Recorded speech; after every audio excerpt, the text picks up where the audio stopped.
Yes, my dear students, once again you are welcome to my videos. आज भी मेरा जो लक्ष्य है वो इलेक्ट्रिक डाइपोल को और बेहतरीन ढंग से समझने की कोशिश करना। कल तक में मैंने आपको फील्ड और पोटेंशियल के बारे में अच्छी जानकारी दिया।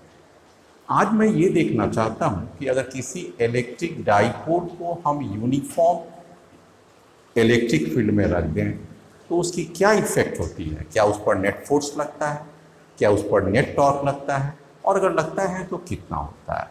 और टॉर्क लगेगा तो ऑब्वियसली है कि उसके पास कुछ वर्क डन भी होगा, और वर्क डन अगर होगा तो रोटेशनल वर्क डन होगा, और अगर वर्क डन हुआ तो उसमें एनर्जी एब्जॉर्ब होगा। इन सभी चीज़ों की बारी बारी से हम देखते हैं। चलिए हम लोग पहले चलते हैं इलेक्ट्रिक डाइपोल में। फाइंड, ये हमारा पहला एक्सप्रेशन होगा। Find the torque and net force acting on dipole. कौन सा dipole? That is electric dipole. Electric dipole किस स्थिति में? When it is kept in uniform electric field. ये इलेक्ट्रिक फील्ड कहां से आएगा? Externally applied. एक्सटर्नली अप्लाइड मतलब मैं कोई किसी और चार्ज के द्वारा इलेक्ट्रिक फील्ड को जनरेट कर दूंगा। किस केस के लिए? When dipole moment P makes an angle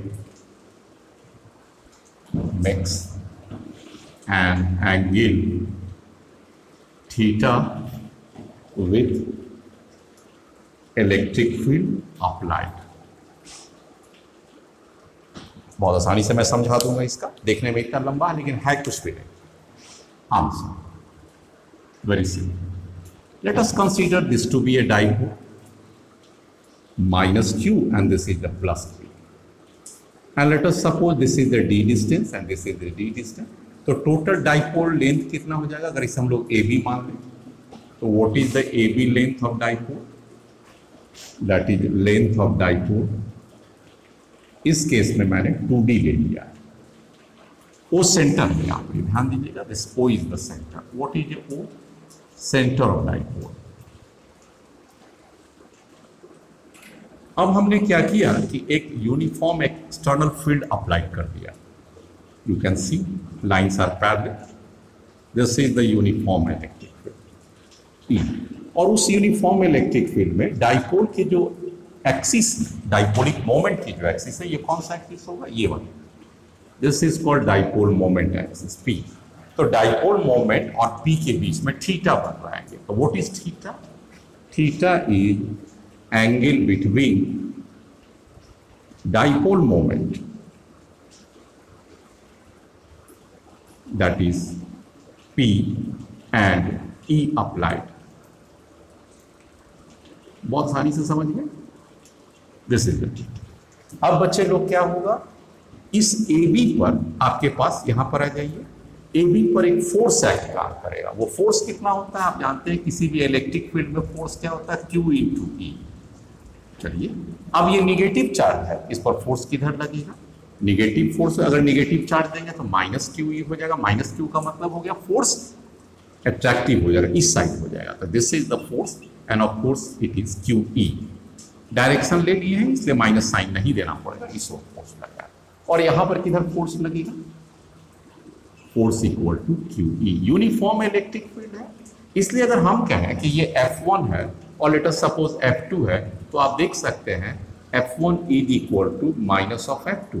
Therefore, what is the net force? F1 plus F2 must be equal to 0, that to equilibrium। अगर किसी भी ऑब्जेक्ट पर, यहाँ डाइपोल है, अगर नेट फोर्स 0 हो गया, मतलब जितना लेफ्ट साइड लग रहा है उतना ही राइट साइड लग रहा है, वो कैंसिल हो गया, तो इट इज एट इक्विलिब्रियम। तो ये कौन सा इक्विलिब्रियम है? लीनियर इक्विलिब्रियम हो गया। लीनियर मतलब ना ये आगे की ओर मूव करेगा ना पीछे की ओर मूव करेगा। अब हमें इसमें दूसरा चीज निकालना है, टॉर्क। टॉर्क तय करेगा कि क्या ये रोटेशनल इक्विलिब्रियम में है या नहीं। अब हमारे पास लक्ष्य क्या हो जाएगा, टॉर्क निकालने का। या स्टॉक पर फोकस कीजिए। टॉर्क कैसे निकाला जाता है, तो there is a formula. Torque कहां पर ले रहे हैं, ओ पॉइंट पर। कौन सा टॉर्क है, टोटल टॉर्क ओ पॉइंट पर। तो this must be equal to, एक फॉर्मूला आता है R1 cross F1 plus R2 cross F2। ये एक जनरल फॉर्मूला है, आप यहां पर लिख दीजिएगा, दिस इज जनरल फॉर्म, ताकि किसी भी कंफ्यूजन में कोई ना रहे कि R1 R2 क्या है। विथ यूजुअल मीनिंग है, R1 position vector, F1 is the force. आगे हम लोग बढ़ते हैं, टॉर्क ये भी वेक्टर क्वांटिटी है। R1 का डायरेक्शन आप यहां से लीजिए, इस फोर्स को मान लीजिए। अगर आप इस फोर्स को लेते हैं तो ये dR1 हो जाएगा, तो आपके पास क्या हो जाएगा, D वेक्टर हो जाएगा। और ये F1 का डायरेक्शन कौन सा है, ये है, तो ये वाला एंगल कितना हो जाएगा दोनों का, जितना ये एंगल है आप देख सकते हैं, ये दोनों पैरेलल, ये दोनों पैरेलल है, तो ये भी थीटा हो जाएगा ऑब्वियसली। तो D और कौन सा आपको वेक्टर देना पड़ेगा, फोर्स F, तो ये क्रॉस हो जाएगा। F1 के जगह पर क्या है, QE, तो आप Q और E पुट कीजिए। D लेने में आप ध्यान दीजिएगा, D कहां से लेना पड़ता है, ओरिजिन से, तो दिस इज द D। यहां पर R1 जो दिया गया D, और D का डायरेक्शन किधर है, इस साइड है। What is the direction of D, इस साइड है। And what is the direction of F, तो D क्रॉस E हमने बोल दिया। चलिए इसको अब लेते हैं हम लोग, क्या जाता है, और इसकी नेचर क्या होगी। अगर आप इसकी नेचर्स को देखिएगा तो D से अगर F की तरफ रोटेट कीजिए, तो मैंने आपको बताते हैं, अभी आगे भी देखिए, इसके बाद बताते हैं डायरेक्शंस के लिए। अब वहां पर आ जाइए, ये क्या है, R2 प्लस साइन दीजिए। R2 का डायरेक्शन किधर, एक बार फिर इस साइड हो गया, R2 का मतलब एक बार फिर यही D हो गया। और फोर्स, वो कौन सा फोर्स हो गया, एक बार Q और E हो गया, एक बार फिर हो गया। और दोनों का नेचर क्या होगा, सेम है, किस दिशा में घुमाता हुआ रहेगा, इसका डायरेक्शंस को आप ऐसे करके दिखा दीजिए, this is in clockwise direction. दोनों के दोनों का नेचर क्लॉकवाइज डायरेक्शन में, इसलिए एडिटिव साइन हो गया। अब अगर आप इसे ऐड करते हैं तो क्या हो जाएगा, 2D क्रॉस QE, ऐसे लिख सकते हैं, ठीक हो गया। D वेक्टर है, Q स्केलर है और E भी वेक्टर है, तो आप इसको 2QD भी दे सकते हैं एंड क्रॉस E दे सकते हैं। 2QD आप ऑलरेडी पढ़ चुके हैं, P, and this is the cross E. So what is the torque magnitude and torque direction, P cross E? आप क्रॉस प्रोडक्ट का रूल आप जानते हैं, ये तो फॉर्मूला डिराइव हो गया। Now what is the cross product rule, यहां पर क्या हो जाएगा, टॉर्क, याद रखिएगा एग्जाम में आता है कि torque is a perpendicular to P, cross product के रूल के मुताबिक, and this torque at a O is again perpendicular to E, this is again cross product rule. तो ये कौन सा रूल है, क्रॉस प्रोडक्ट वेक्टर रूल। मतलब क्या हो गया कि torque is perpendicular to the plane. कौन सी प्लेन, जिस प्लेन पर P और E है, ये बोर्ड के परपेंडिकुलर। बोर्ड क्या है, एक प्लेन हो गया, और इसी प्लेन पर आप, ये भी लाइन है और ये भी लाइन है, तो torque is a perpendicular to plane containing P and E। P और E जो दो वेक्टर हैं जो प्लेन पर हैं, इस जगह पर कौन सा प्लेन है, बोर्ड के प्लेन पर है, तो टॉर्क का डायरेक्शन क्या हो जाएगा, परपेंडिकुलर। अब इसकी डायरेक्शन फाइनली कौन सा डायरेक्शन होगा, ये भी आप देख लीजिए। हम इसको यूं समझा सकते हैं, P कौन सा डायरेक्शन है, ये डायरेक्शन आप देख सकते हैं, और E कौन सा डायरेक्शन है, ये डायरेक्शन हो गया। अब आपको P क्रॉस E का लेना है, तो P को 4 फिंगर्स को रखिए और E पर कर्ल कीजिए। आपका अंगूठा किधर जा रहा है, अंदर की ओर जा रहा है। अगर हम लोग इसको 1 मिनट के लिए मान लें कि ये X डायरेक्शन है, ये Y डायरेक्शन है, तो आप किसको किस पर ले रहे हैं, Y को X पर ले रहे हैं, तो Z क्या हो जाएगा, अंदर की ओर जाता हुआ। दैट इज X को Y लेंगे तो इधर होगा Z, और Y को X लेंगे तो निगेटिव Z हो जाएगा। तो हम अभी डायरेक्शन नहीं दे रहे हैं, लेकिन अगर बात किया जाए तो perpendicular to the plane containing P and E, और इस केस में जो अभी हमने दिया है, इनसाइड द बोर्ड हो जाएगा। अगर आप अपनी कॉपी पर ड्रॉ करेंगे तो इनसाइड द कॉपी हो जाएगा। आप एक बार फिर से देखिए, P को 4 फिंगर्स को रखिए और E पर कर्ल कीजिए और अंगूठा को देखिए, तो it is perpendicular to the board and going into the board, तो this is the torque.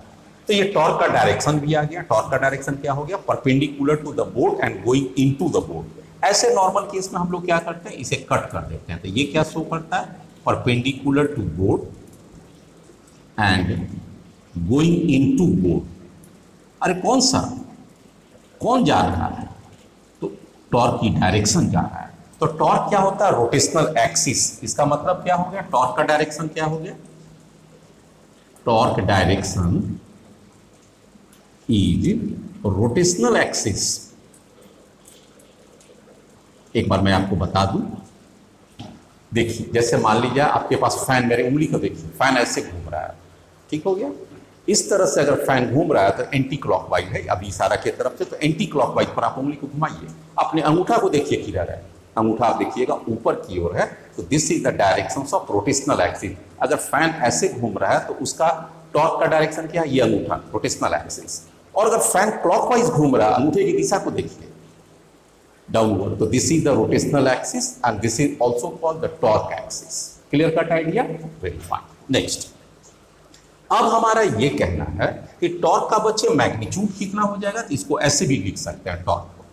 Torque का वैल्यू ऐसे भी हो सकता है, P E sine theta and N. इसी टॉर्क को कोई ऐसे भी लिख सकता है। So what is the N?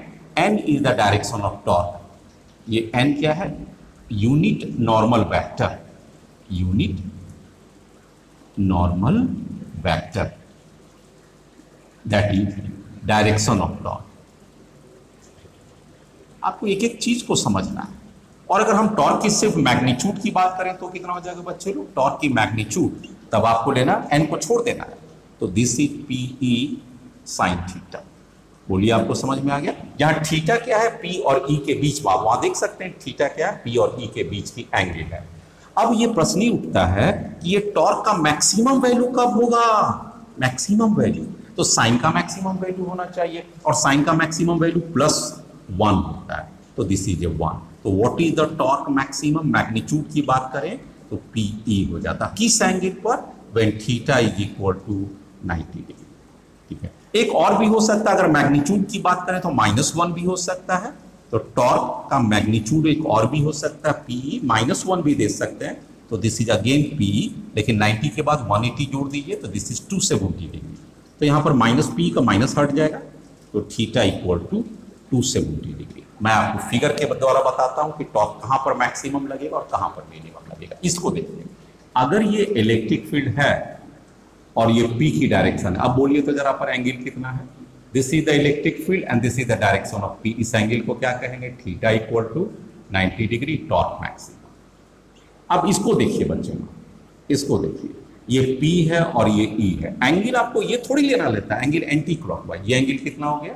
270 degree, और यहाँ भी टॉर्क क्या हो जाएगा? मैक्सिमम। फर्क समझ में आ गया?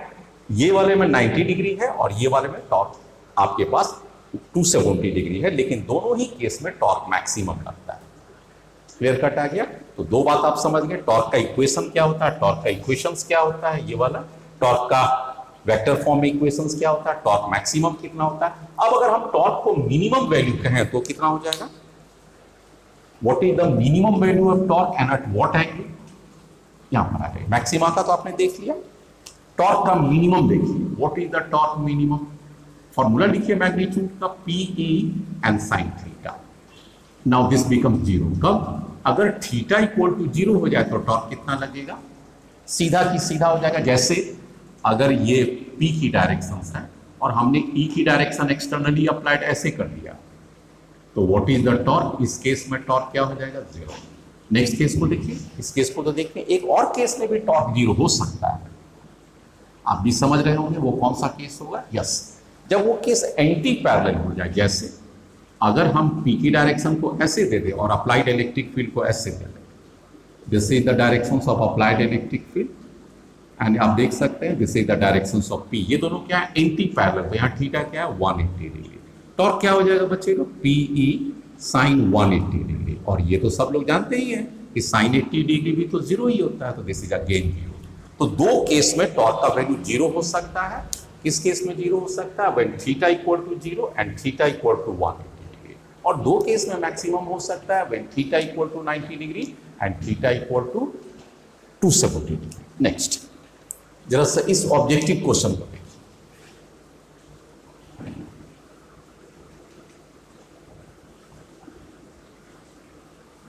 This is the P direction. Okay, P direction का मतलब हो गया कहीं ना कहीं ये -q है और कहीं ना कहीं इसमें थोड़ा सा मैं चेंज कर, मैं इंक्लाइन देता ताकि आपको समझने में आसान हो। तो this is a -q and this is a +q and see this is the electric field and this electric field is uniform So this is the directions of P and this is the directions of E and this is theta and theta is less than 90 degree.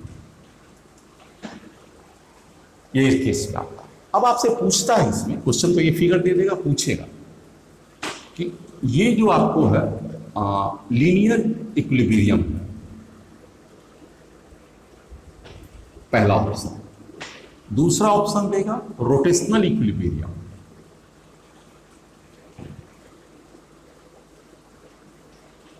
तीसरा option देगा both और चौथा option देगा none. इसमें आपसे कहेगा टिक लगाइए क्या केस है, ठीक है।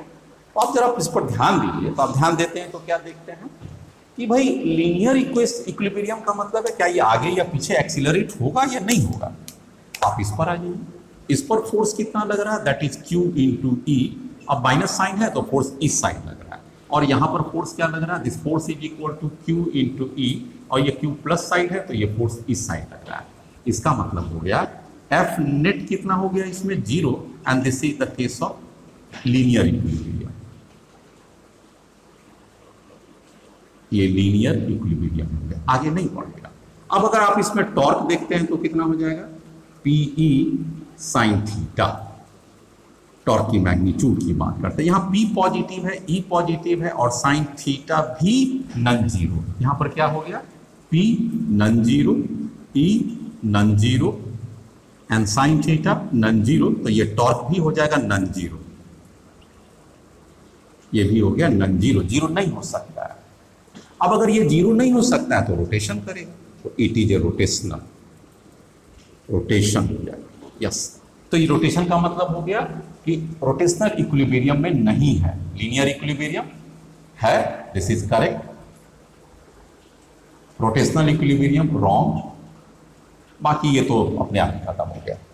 तो इसका मतलब क्या, अब ये अगर रोटेट करेगा बच्चे लोग तो किस दिशा में करेगा, आप ये देखिए। ये डायरेक्शन को आप क्या कहते हैं, आपका ध्यान से देखिएगा। आपने रोटेशन में क्या लिखा, PE साइन थीटा। टॉर्क में आ जाइए, कैसे लिखे, P क्रॉस C। अब आप रोटेशन को ध्यान दीजिए, P का डायरेक्शन किधर, इधर फर्स्ट वेक्टर, और E का डायरेक्शन किधर है, सेकंड वेक्टर। तो P को कर्ल कीजिए, कर्ल किए, और ये किस तरह जाता है, रोटेशनल एक्सिस आपका अंदर की ओर जाता है। इसका मतलब क्या हो गया, ये किस ओर रोटेट करेगा।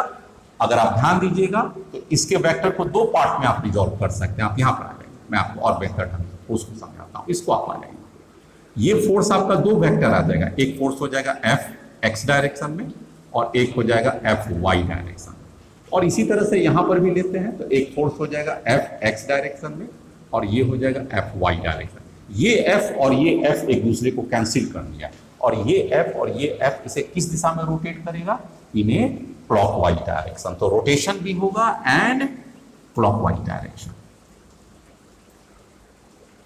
तो ये इंपॉर्टेंट क्वेश्चंस है, कॉन्सेप्चुअल क्वेश्चंस है कि यस, इसमें रोटेशनल इक्विलिब्रियम मिस करेगा और रोटेशन भी क्लॉकवाइज के डायरेक्शन से। कब, जबकि यूनिफॉर्म इलेक्ट्रिक फील्ड में। एक और केस को देखिए, नेक्स्ट आइए मैं आपको एक और प्रॉब्लम देता हूं। ये देखिए इलेक्ट्रिक डाइपोल, तो this obviously minus Q, this is Q and obviously this is the P direction. Question को समझिए, and there is a electric field applied. कैसे इलेक्ट्रिक फील्ड अप्लाइड है, इस दिशा में। आप ध्यान दीजिएगा, this is a non uniform electric field, non uniform electric field. E का मतलब electric field applied, non uniform electric field applied. किस दिशा में जा रहा है, यहां पर अगर वैल्यू लेंगे E1 और यहां पर लेंगे E2 तो कैसा स्थिति बनता है, E2 is greater than E1, magnitude of E2 is greater than magnitude of E1। ये स्थिति है। मतलब क्या हो गया, आगे इंक्रीजिंग है, non uniform and increasing electric field. ठीक है, अब आपसे पूछता है कौन सा इक्विलिब्रियम होगा। एक लीनियर इक्विलिब्रियम इस फिगर के मुताबिक, B rotational equilibrium,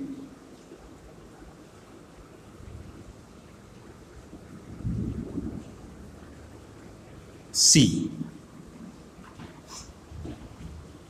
not linear and rotational and D move clockwise direction, clockwise rotation। इसमें से एक भी सही हो सकता है या एक से ज्यादा भी हो सकता है। अब आप आइए चेक करते हैं, आप भी चेक कीजिए। यहां पर इलेक्ट्रिक फील्ड इस साइड जा रहा है और यहां पर का इलेक्ट्रिक फील्ड को E1 ले लीजिए, late us suppose it is E1, और यहां पर के इलेक्ट्रिक फील्ड को E2 ले लीजिए। जैसा कि फिगर दिया हुआ बढ़ते हुए क्रम में E2 ज्यादा है, तो यहां पर फोर्स किधर लग रहा है, this is E2। Electric field इधर लगेगा तो ये फोर्स कितना हो जाएगा, Q इंटू E2, और यहां पर फोर्स कितना लगेगा, F1 equal to Q into E1। दो फोर्स आ गया। Late us consider this is F2 और F1। दोनों में कौन बड़ा होगा, क्योंकि E2 is a greater than E1, तो हम लोग लिख सकते हैं here F2 is greater than F1 in terms of magnitude. इसका मतलब नेट फोर्स कितना लगेगा, what is net force, that is F2 minus F1, ये नेट फोर्स लगेगा। और अगर नेट फोर्स लगेगा तो there must be a net acceleration. तो ये जो डाइपोल है एक्सीलरेट करेगा, किस दिशा में एक्सीलरेट करेगा, टुवर्ड्स इंक्रीजिंग E। जिधर E इंक्रीज कर रहा है उधर ही एक्सीलरेशन लगेगा। इसका मतलब क्या हो गया, लीनियर इक्विलिब्रियम फेल कर गया। कौन सा मोशंस हो गया, वास्तव में ये कौन सा मोशंस हो गया, accelerated towards E direction, electric field के डायरेक्शन में एक्सीलरेट करेगा। एक तो फेल हो गया। रोटेशनल इक्विलिब्रियम, आइए आप एक बार देखते हैं, टॉर्क का इक्वल टू क्या हो जाएगा, that is R1 cross F1 R2 cross F2। ये अब R1 का वैल्यू तो आपको मालूम रहता है, सेंटर से लेंगे हम लोग यहां से, तो ये पोर्शन और ये पोर्शन हो जाएगा, ये भी पॉजिटिव ये भी पॉजिटिव, तो इसका कुल वैल्यू क्या आ जाएगा, पॉजिटिव। टॉर्क का मैं पहले ही आपको बता चुका, एक साथ नहीं पुट करेंगे क्योंकि दोनों का अलग अलग मैग्नीट्यूड आया है। अगर ये थीटा एंगल पर है तो ये भी थीटा एंगल पर है, ये डिस्टेंस फोर्स का वैल्यू निकालेंगे और इसकी इफेक्ट क्या हो जाएगी, कौन ज्यादा है, आप इसको एनालाइज कीजिए। एक हो जाएगा ऐसे और एक हो जाएगा ऐसे, दो कंपोनेंट लिए F2 का, एक अलोंग का हो गया डाइपोल, एक परपेंडिकुलर टू डाइपोल। और इसमें भी लेंगे तो एक अलोंग हो जाएगा, एक परपेंडिकुलर हो जाएगा। इसमें क्या हो जाएगा, F2 साइन थीटा, ये वाला क्या हो जाएगा, F1 साइन थीटा, और ये दोनों में तो नेट हम जानते हैं। तो इसका मतलब क्या हो गया, F2 sine theta is greater than F1 sine theta. तो टॉर्क कौन सा ज्यादा मजबूत हो जाएगा, क्लॉकवाइज, तो ये moves in A clockwise direction. Rotational equilibrium भी फेल कर गया, ये भी नहीं है। तो अब इसमें क्वेश्चन कौन सा आ जाएगा, not in linear and rotational, दोनों हो गया, लीनियर भी नहीं है और रोटेशनल भी नहीं है, तो ये दोनों भी ऑप्शन सही है। अगर हमसे पूछा जाए कि इसमें कौन कौन सी ऑप्शन सही है, तो लीनियर इक्विलिब्रियम गलत नहीं है, ये गलत, नॉट लीनियर एंड रोटेशनल ये सही है और ये भी सही है। तो आंसर कौन सा सही हो जाएगा बच्चे लोग, सी एंड डी। सी का मतलब क्या हो गया, नाइदर लीनियर है नॉर रोटेशनल है, तो करेक्ट स्टेटमेंट। अब चूंकि ये वाला ज्यादा बड़ा है नीचे की ओर और ये कम है, क्लॉकवाइज जाता है, दोनों बराबर भी रहेगा तो भी क्लॉकवाइज ही जाएगा। Clear cut idea. Next question, अब हमारे पास एक डेरिवेशन समाना चाहते हैं आपके पास कि what is the work done in rotating a dipole. अगला हमारे पास टास्क है, डेरिवेशनल आ जाएगा, derivation, derive an expression for, derive and expression for work done in और रोटेटिंग ए डाइपोल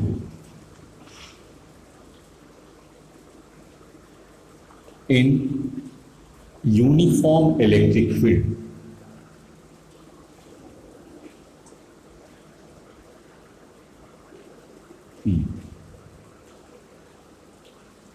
मैं इसे और बढ़िया से इलस्ट्रेटिव बताता हूं, आप ये इंतजार कीजिए, आंसर जब भी लिखिए तो आंसर देके ही स्टार्ट किया। Now let us suppose this is an electric dipole, हमेशा आप इंक्लाइन ले लीजिए।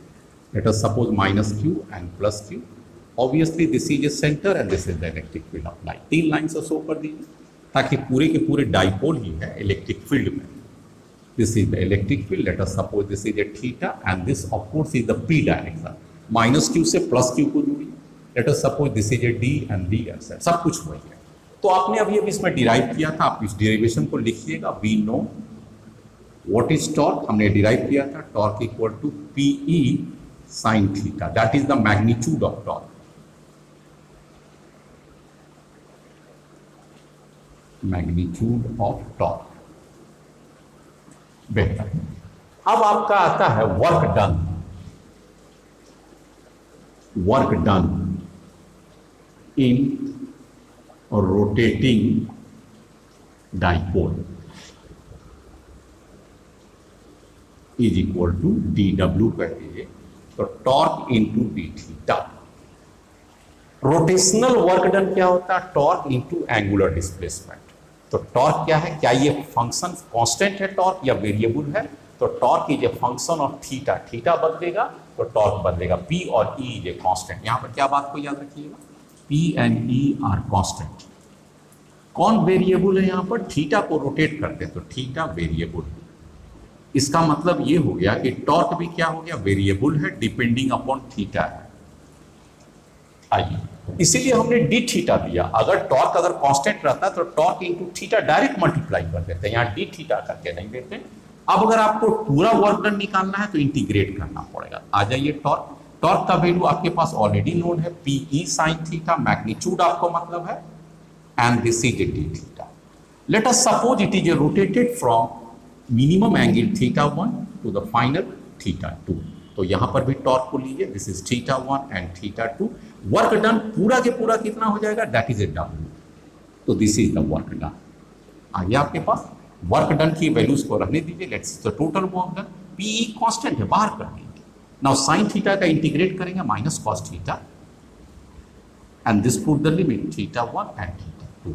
माइनस को साइन को आप बाहर कर दीजिए। PE put the limit, this is the cos θ2 minus cos of θ1। Minus sine को अंदर कर लीजिए तो क्या हो गया? PE cos θ1 minus cos θ2। अब दो एंगल क्या शो करता है? θ1 and θ2। θ1 is initial position, initial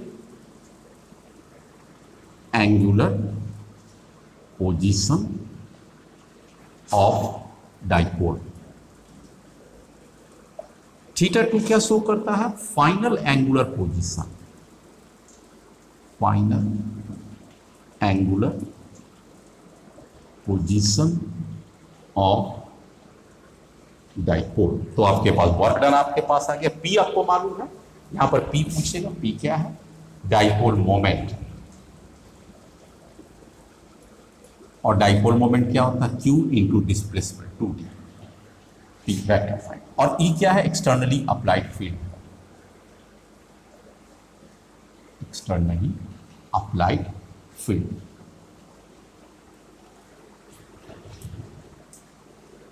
electric field. तो ये आपके पास आ गया। नेक्स्ट हमारे पास यह आ सकता है कि अगर θ1 का कोई वैल्यू दे देगा तो θ2 का वैल्यू देगा, तो आप ऑब्वियसली वर्क डन निकाल सकते हैं, इसमें कोई शक नहीं। Next, now we once again start. अब मेरा इसमें क्या है? Derive and expression for electric potential energy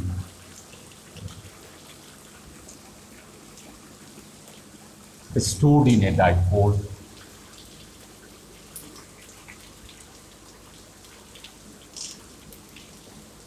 when rotated by an angle theta। अब इसमें क्या करेंगे? आपके पास लिखा जाएगा सिंपल। इसमें क्या करना होगा? फिगर तो यही रहेगा। आपने अभी अभी देखा था वर्क डन का एक्सप्रेशन। वर्क डन मैंने डिराइव किया था और आपके सामने था work done. This is PE आपके पास आया था cos θ1 माइनस cos θ। आप याद रखिएगा, change in potential energy, change in electrical potential energy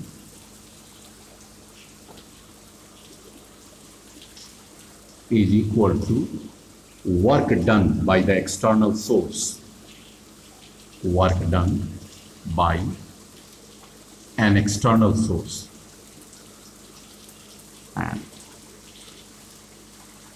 तो जो हमने जो वर्क डन निकाला था वो एक्सटर्नल सोर्स का ही था। इलेक्ट्रिक फील्ड थोड़ी रोटेट किया था, हम लोग अगेंस्ट इलेक्ट्रिक फील्ड को रोटेट किए थे। शुरू में डाइपोल कैसा था और हमने बाद में इसे ऐसे किया। इसका मतलब देखिए, शुरू में डाइपोल क्या था, ऐसे। अब आपने इसको रोटेट किया, तो कौन सा रोटेट किया, इस दिशा में रोटेट किया, किसके द्वारा, बाय एक्सटर्नल फोर्स। फिर रोटेट करेंगे अभी भी और छोड़ देंगे तो क्या होगा, तब इलेक्ट्रिक फील्ड इसको यहां पर ला देगा। वो नहीं, हम लोग इसको रोटेट करेंगे तभी एनर्जी इसको होगा, और वह क्या हो जाएगा, positive. Change in potential energy को आप कैसे सिंबलाइज करते हैं, delta E. This is called change in electrical. और वर्क डन का तो आपने ऊपर लिख ही रखा है, PE cos theta 1 minus cos theta. अब आ गया यहां के बाद। अब आपको इसमें एक एजम्पशन लेना पड़ेगा, assumption.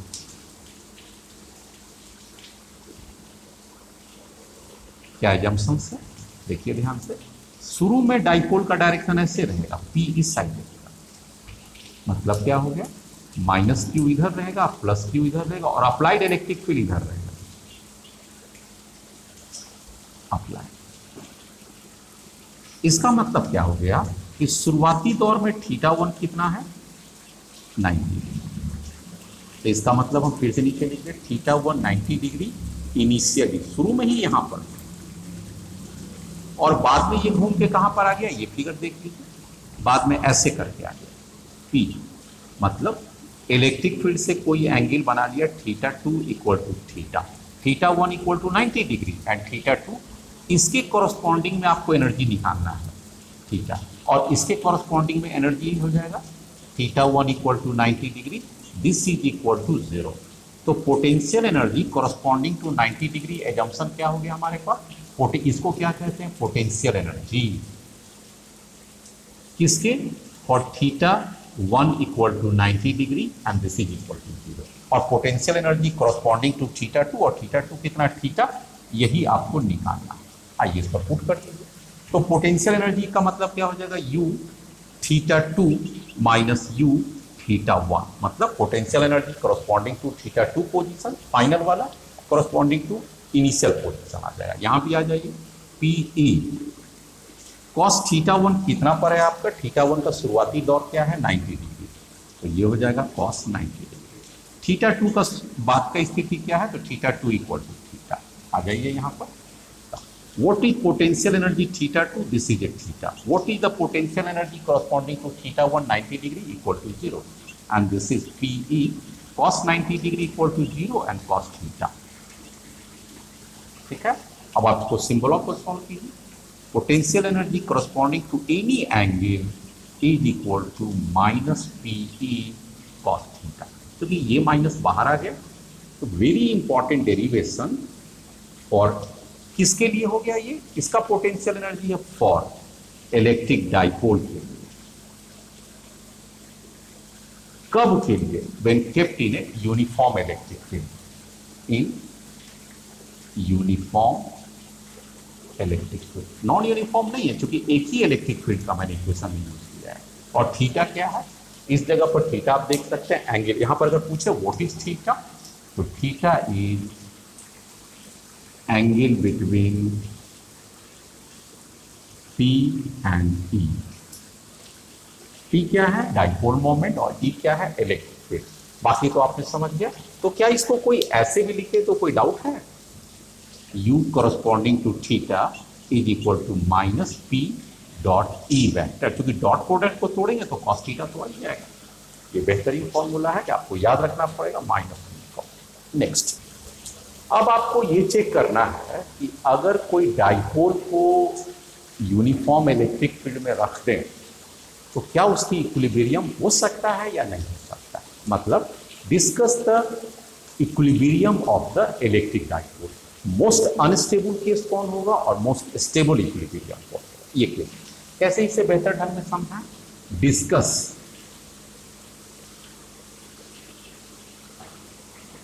the equilibrium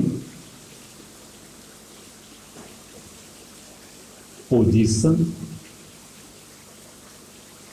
of electric dipole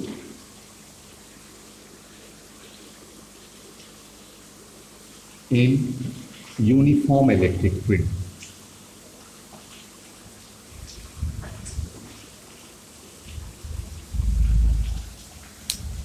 answer. मैं आपको पहले डिस्कस करता हूं stable equilibrium.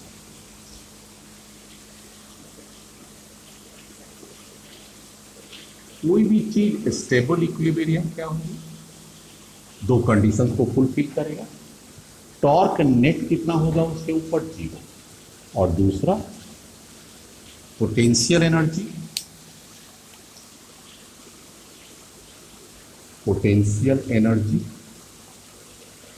Is equal to minimum.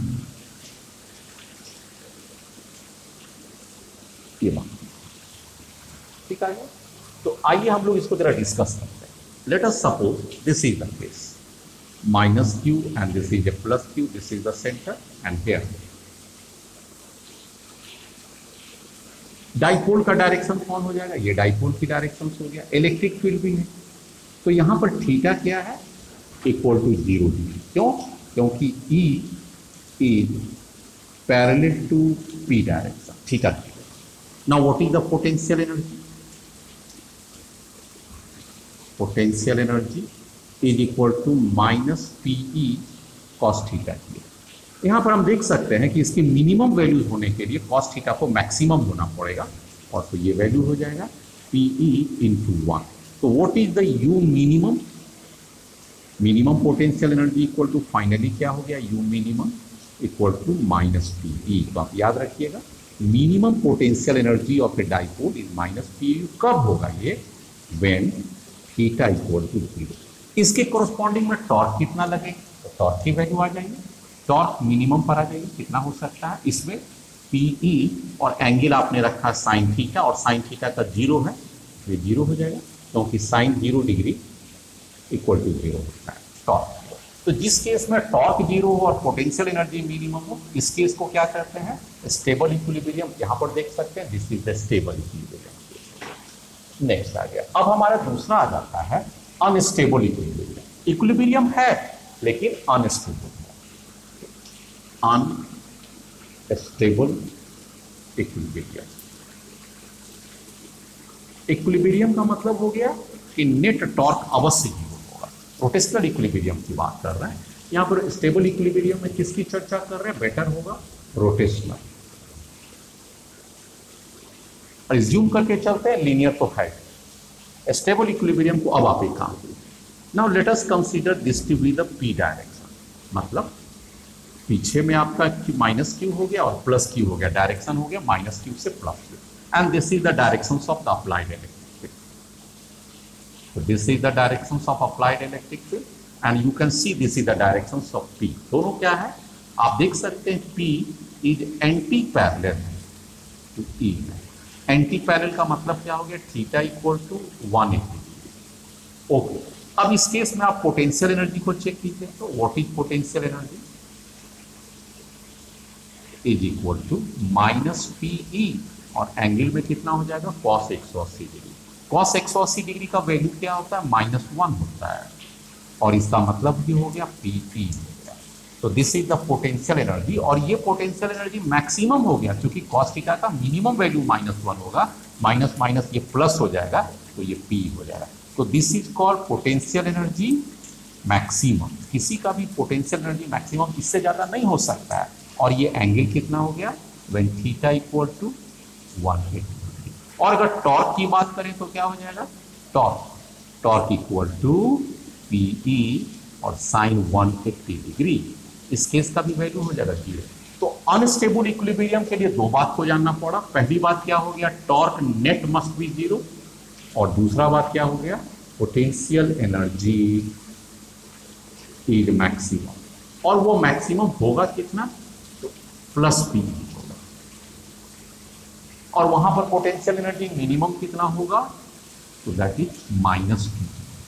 दोनों बात को आप याद रखिए। इस केस में थीटा का वैल्यू 0 डिग्री होगा, और इस केस में थीटा का वैल्यू यहां पर क्या हो गया, थर्ड केस में इसमें थीटा का वैल्यू क्या हो गया 180 डिग्री, और इस केस को ले लीजिए तो थीटा का वैल्यू क्या हो गया, ऑब्वियसली 0। तो this is the most stable case हो गया। तो पोटेंशियल एनर्जी का लिमिट कितना होगा, अगर ये आपसे बात किया जाए, this is called potential energy. Potential energy कितना से कितना तक में वेरी कर सकता है, तो आपके पास स्पष्ट हो गया। मैक्सिमम ये पीई होगा, उससे ज्यादा नहीं, उससे कम हो सकता है। और मिनिमम कितना होगा, माइनस पीई। मैग्नीट्यूड की बात की तो पोटेंशियल एनर्जी का मैक्सिमम पीई होगा और मिनिमम में माइनस पीई होगा। इसी दोनों के बीच में potential energy of dipole very करेगा। और आपको एक चीज मैं अपनी तरफ से बता दूं कि जैसे जैसे एंगल बढ़ता जाएगा वैसे वैसे उसकी एनर्जी बढ़ता जाएगा, और एनर्जी बढ़ता जाएगा, स्टेबिलिटी कम होता जाएगा। Next question. यस, मैं एक क्वेश्चन आपसे डिस्कस करना चाहता हूँ। मान लीजिए परीक्षा में आपसे कुछ ये क्वेश्चन आ गया, दिस इज द पी है। आपको समझ लेना है कि माइनस क्यू इधर है, प्लस क्यू इधर है, और एक ने दे दिया ये, और इसका नाम दे दिया 1 ए, ठीक है, बी दे दिया, एक ने दे दिया पी और दे दिया ई, दूसरा तीसरा ने दे दिया पी एंड ई, तीन, और चौथा केस में दे दिया। हर चीज को आप ध्यान से लिखते जाएंगे। चौथा केस ये आपका यहां पर पी है, और चौथा ये दे दिया,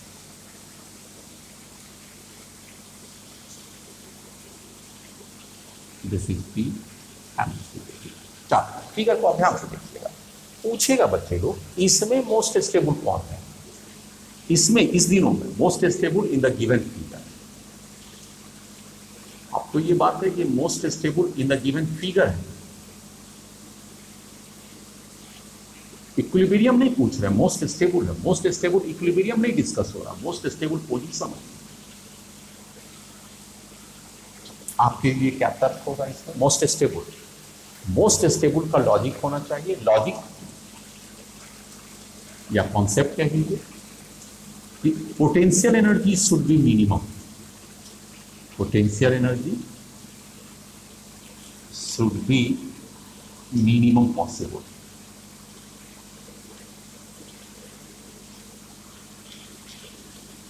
वही आपका सबसे मोस्ट स्टेबल है, then it becomes most stable. अब बात यह है कि इस ABCD में कौन सा एंगल PE और सबका कांस्टेंट है, तो बाकी वो फैक्टर क्या होगा, θ1। इसको θ1 ले लीजिए, इसको θ2 ले लीजिए, इसको θ3 ले लीजिए एंड इसको θ4 ले लीजिए। तो आप देख सकते हैं सबसे कम एंगल कौन है, θ3, उससे ज्यादा कौन है, θ1, उससे ज्यादा कौन है, θ2, और सबसे ज्यादा कौन है, θ4। इसलिए अगर स्टेबिलिटी की बात करेंगे तो मोस्ट स्टेबल इस केस में कौन है, मोस्ट स्टेबल, आप समझ गए, corresponding to angle theta, corresponding किस एंगल के लिए, θ3 के लिए। तो this is the most stable. तो आपको भी ये हमेशा ध्यान देना पड़ेगा कि जिसके बीच का इंक्लूडेड एंगल सबसे कम होगा वही मोस्ट स्टेबल होगा। इक्विलिब्रियम में नहीं है, इसमें से कोई भी फिगर इक्विलिब्रियम में नहीं है। क्या अगर आपसे पूछे कि आप बताइए इसमें से कौन सा इक्विलिब्रियम है,